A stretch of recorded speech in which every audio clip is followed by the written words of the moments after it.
Hello friends. मैं सौरभ प्रताप आज लेके आए हैं सुपर ट्रिक्स सुपर ग्रेड्स की तरफ से। आज के इस सेशन में हम देखेंगे कुछ ऐसे कॉम्प्लिकेटेड क्वेश्चंस जिसको बनाने के लिए काफी टाइम और कैलकुलेशन की नीड होती है। उस क्वेश्चंस को हम कैसे इजीली किसी भी ट्रिक्स की हेल्प से या जो भी हमारे अभी हम ट्रिक डिस्कस करेंगे उसकी हेल्प से इजीली और कम समय में एक्यूरेसी के साथ किस तरह से सॉल्व करते हैं। तो आज के इस सेशन में हम कंपाउंड इंटरेस्ट के कुछ इंपॉर्टेंट क्वेश्चंस जो कई बार बहुत सारे पेपर्स में पूछे जाते हैं केवल इसलिए कि आपका टाइम वहां पे खत्म हो जाए, आप उस क्वेश्चंस को करने में मैक्सिमम टाइम लगा दो ताकि आप दूसरे क्वेश्चंस में अप्रोच ना कर पाए। बेसिकली जो लेंदी क्वेश्चंस और कैलकुलेटिव क्वेश्चंस दिए जाते हैं वो इस पॉइंट ऑफ व्यू से कि आप उस क्वेश्चंस को सॉल्व करने में मैक्सिमम टाइम यूटिलाइज कर लो और बाकी इजी क्वेश्चंस या लेस कैलकुलेशन वाले क्वेश्चंस पे हम मूव ना कर सकें। तो उस क्वेश्चंस को भी सॉल्व करने के लिए, इजीली सॉल्व करने के लिए हम कुछ ट्रिक्स का यूज करेंगे और आज देखते हैं वो ट्रिक्स क्या है। ठीक है, तो जैसा कि पहला सवाल है हमारे पास, find the principal and amount if rate of interest is 12.5%, compound interest is 6.80 for 2 years। ठीक है, अब यहां पे इधर प्रिंसिपल पूछ सकता है और अमाउंट पूछ सकता है। मैंने यहां पे दोनों चीज को इंक्लूड कर दिया ताकि एक ही ट्रिक में आप दोनों चीज कैसे फाइंड करते हैं ये सीख सकते हैं। ठीक है, तो हमारे पास क्या दिया हुआ है, रेट ऑफ इंटरेस्ट दिया है 12.5%। सो rate of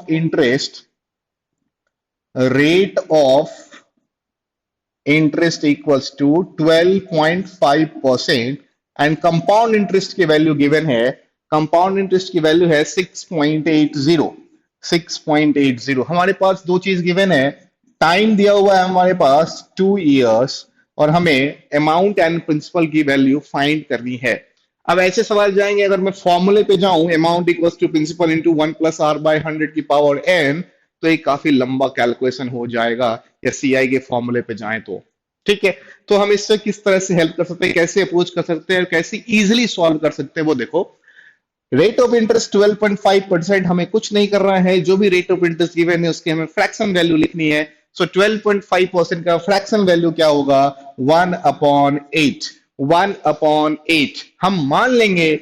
अब यहां पे मैं क्या करना पड़ेगा कि फ्रैक्शन वैल्यू है 1/8, तो वी एज्यूम करेंगे जो 8 है that is our principal and 1 is our compound interest. 8 is our principal and 1 is our compound interest. करना क्या है, जो भी रेट ऑफ इंटरेस्ट गिवन है उसको हम फ्रैक्शन में कन्वर्ट कर देंगे। फ्रैक्शन में कन्वर्ट करने के बाद जो डिनोमिनेटर होगा वो हमारा प्रिंसिपल होगा और जो न्यूमरेटर होगा वो हमारा कंपाउंड इंटरेस्ट होगा। तो देखो यहाँ पे क्या आ गया हमारे पास, प्रिंसिपल और अमाउंट अगर हम जाने इसका, तो प्रिंसिपल कितना है देखिए 8 रुपीज, तो हमारे पास अमाउंट कितना हो जाएगा 9 रुपीज। अगर मैं रेशियो की बात करूं, फ्रैक्शन में बात करूं, तो principal is 8, compound interest 1, amount क्या होता है प्रिंसिपल प्लस इंटरेस्ट। ये जो वैल्यू आती है ये पहले साल के लिए आती है, 1 ईयर के लिए आती है। लेकिन यहाँ पे क्या दिया हुआ है 2 years। सो 2 years में अगेन फिर क्या होगा 8 एंड अमाउंट इज 9, मल्टीप्लाई कर दीजिए 64 एंड 81। 64 एंड 81 कहने का मतलब है कि यदि 64 रुपीज हमारे पास प्रिंसिपल होगा तो 12.5% की रेट से अमाउंट की वैल्यू 81 रुपीज होगी। 64 रुपीज अगर प्रिंसिपल होगा तो 12.5% की रेट से 81 रुपीज हमारा क्या होगा, अमाउंट होगा। इन दोनों का डिफरेंस हमें क्या दे देगा, कंपाउंड इंटरेस्ट फॉर 2 years। तो कितना हो गया इन दोनों का डिफरेंस, 17 रुपीज। 17 ही होगा, 17 रुपीज कंपाउंड इंटरेस्ट। अगर मैं यहां पे देखूं तो कंपाउंड इंटरेस्ट कितना है 6.80, यहां पे कंपाउंड इंटरेस्ट कितना है 17 ही है, 17 रुपीज। और यहां पे कितना क्वेश्चन कितना दिया था 6.80, तो इसका मतलब है कि हमारा 17 किसके बराबर है 6.80 के बराबर है। 17 तो हमारे कैलकुलेशन से आया है, क्वेश्चन में 6.80 है। अब हमें अगर प्रिंसिपल निकालने के लिए देगा, मानो प्रिंसिपल हमें कितना है 2 years में 64, तो मैं अगर यहां से 64 की वैल्यू निकाल लूं, 6.80 डिवाइड बाई 17 मल्टीप्लाई बाई 64, तो ये हमारा प्रिंसिपल आ जाएगा। अगर हमें अमाउंट की वैल्यू निकालने के लिए बोलेगा तो हम क्या करेंगे 81 की वैल्यू निकाल देंगे, 6.80 डिवाइड बाई 17 मल्टीप्लाई बाई 81। ये दोनों वैल्यूज हमें क्या देगा, प्रिंसिपल और अमाउंट की वैल्यू दे देगा। क्लियर हुआ ये चीज? ऐसे क्वेश्चन जब भी दिखे हम परसेंटेज में जो भी रेट ऑफ इंटरेस्ट दिया है फ्रैक्शन में कन्वर्ट करेंगे, डिनोमिनेटर हमेशा प्रिंसिपल देगा, न्यूमरेटर हमेशा कंपाउंड इंटरेस्ट देगा, और हम ईयर बाय ईयर बढ़कर इसे कंपेयर कर लेंगे। सिर्फ कंपैरिजन होगा, मतलब हम परसेंटेज की हेल्प से कंपाउंड क्वेश्चंस को इजीली सॉल्व कर सकते हैं। क्लियर? तो move to the next question, दूसरे टाइप पे चलते हैं। पहले टाइप में हमने देखा कि फ्रैक्शन की हेल्प से, परसेंटेज की हेल्प से हम कैसे कॉम्प्लिकेटेड कंपाउंड इंटरेस्ट के प्रॉब्लम को इजीली सॉल्व कर सकते हैं। तो सेकेंड टाइप के क्वेश्चंस को देखते हैं कि इस तरह के प्रॉब्लम को हम कैसे सॉल्व करेंगे। If principle of is 20,000 rupees, तो हमारे पास यहाँ पर प्रिंसिपल दिया हुआ है 20,000 रुपीज। रेट ऑफ इंटरेस्ट के बारे में कुछ बात किया गया, रेट ऑफ इंटरेस्ट इज 10%, और हमें निकालना क्या है, अमाउंट कैलकुलेट करना है एंड सीआई कैलकुलेट करना है। बहुत सारे ईयर्स मैंने यहाँ पे इंक्लूड कर दिए हैं, 2 3 4 5 ईयर्स। ठीक है, इन सभी के लिए निकालना है, जरूरी नहीं सभी का कोई एक देगा, लेकिन मैं अगर पांचों मेथड सीख जाएंगे 5 साल के लिए, मैक्सिमम क्वेश्चंस 99% क्वेश्चंस 3 साल तक, 3 इयर्स तक के ही पूछे जाते हैं। फिर भी हम 5 इयर्स तक के सीआई और अमाउंट निकालने पर डिस्कस कर लेते हैं। तो इसको हम अप्रोच करते हैं एक रेशियो मेथड से। रेशियो मेथड से अब देखो, पहले साल simple interest and compound interest दोनों बराबर होते हैं। फर्स्ट ईयर एसआई और सीआई इक्वल होता है। तो सेकेंड ईयर से हम रेशियो इंक्लूड करते हैं। For 2 years ratio is 2:1, 3 year ratio is 3:1, 4 year ratio is 4:6:4:1, 5 years 5:10:10:5:1। अगर हम इस रेशियो को याद रखें, इस रेशियो को याद रखें, तो देखो हमारा कंपाउंड इंटरेस्ट या फिर अमाउंट कितने इजीली कैलकुलेट होता है ना। कोई भी सवाल हो कंपाउंड इंटरेस्ट का, हम इस रेशियो से सॉल्व कर सकते हैं। 2 years, 3 years, 4 year, 5 years.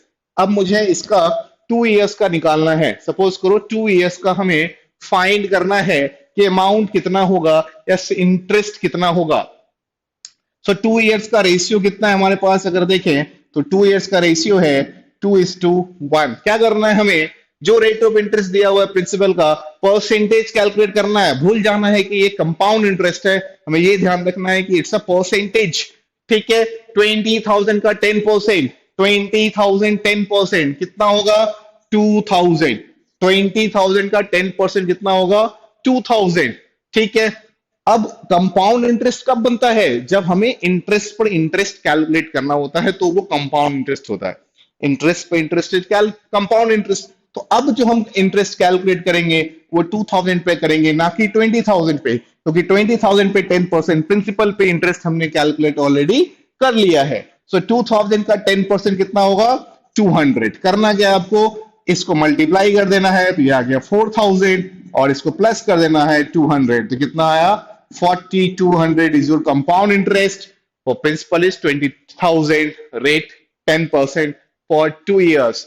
For 3 years के लिए अपन देख लेते हैं कि for 3 years हमारा कैलकुलेट कैसे होगा। So ratio is 3:1। तो सबसे पहले क्या करेंगे अपन, 20,000 का 10% कैलकुलेट किया, तो वैल्यू आई 2,000। नेक्स्ट में 2,000 का 10% is 200, then 200 का 10% is 20। करना क्या, इसको मल्टीप्लाई कीजिए, 6,000 प्लस 600 प्लस 20, तो 6,620 is your compound interest for 3 years for principal of 20,000 and rate of interest is 10%।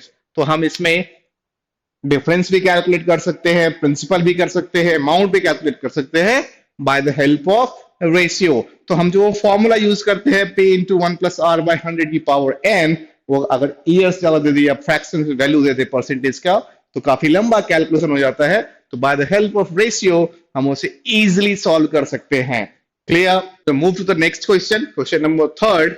ये अलग टाइप का है, हमने 3 टाइप डिस्कस किए हैं, 2 टाइप डिस्कस किए, ये 3rd टाइप है। In how many years amount of ₹15,000 get doubles at the rate of interest of 12% per annum. 12% per annum से 50,000 रुपीज कितने सालों में 2 गुने हो जाएगी, यानी प्रिंसिपल 15,000, तो अमाउंट कितना होना चाहिए, 30,000। हमें नंबर ऑफ ईयर्स फाइंड करने हैं, नंबर ऑफ ईयर्स फाइंड करने हैं। ऐसे सवाल बहुत बार पेपर में आए हैं, वो क्वेश्चन हमने यहाँ पे ट्रिक्स के हेल्प से सॉल्व करने की कोशिश की जो कई बार पेपर में आए हैं। और चूंकि लेंथी कैलकुलेशन और लॉन्ग कैलकुलेशन की वजह से, टाइम टेकिंग की वजह से हम उसे आपसे स्किप करते हैं, या इस क्वेश्चन की वजह से हम आगे वाले सवाल जो इजी होते हैं उस पर पहुंच नहीं पाते, टाइम खत्म हो जाता है। तो इसमें बोला है कि प्रिंसिपल 15,000 है और रेट ऑफ इंटरेस्ट 12% है, डबल कब हो जाएगा, यानी अमाउंट की वैल्यू 30,000 कब हो जाएगी। अगर मैं इससे बेसिक अप्रोच से ले चलूं तो अमाउंट डबल होना मतलब 30,000 होना, तो amount equals to principal into 1 + rate/100 is to power n। हमें n की वैल्यू निकालनी है जो कि एक क्या है, पावर में वैल्यू है। तो यहां पे हमें n निकालना होगा, काफी कैलकुलेटिव होगा। मानो इसको हमने डिवाइड भी कर दिया तो 2 equals to 1 + 12/100 is to power n। हमें क्या करना पड़ेगा यहाँ पर, या तो इसे कन्वर्ट कीजिए जिसमें हमें बेस को बराबर करना होगा, तभी पावर बराबर कर सकते हैं शॉर्टसर इंडाइसिस का, या लॉग लेना होगा। तो काफी लंबा अप्रोच होगा। तो इस तरह के सवाल को सॉल्व करने के लिए हम कौन सी ट्रिक लगाएंगे, एक नंबर है इसको ध्यान रखना, ये अब तभी लगाएंगे जब डबल होने की बात करेगा। 72/rate equals to time. 72/rate equals to time. जब भी डबल होने की बात करेगा तो आप ये चीज अप्लाई करेंगे, 72/rate इक्वल्स टू टाइम। तो 72 डिवाइड बाय 12% रेट है, तो हमारे पास टाइम कितना आ गया, 6 ईयर। कितना टाइम आ गया, 6 ईयर्स। यानी 15,000 30,000 के अप्रोक्स में, अराउंड में डबल से ज्यादा होना, या डबल हो जाएगा। कब हो जाएगा डबल, 6 ईयर्स में डबल हो जाएगा विद रेट ऑफ 12%। ठीक है, थैंक यू।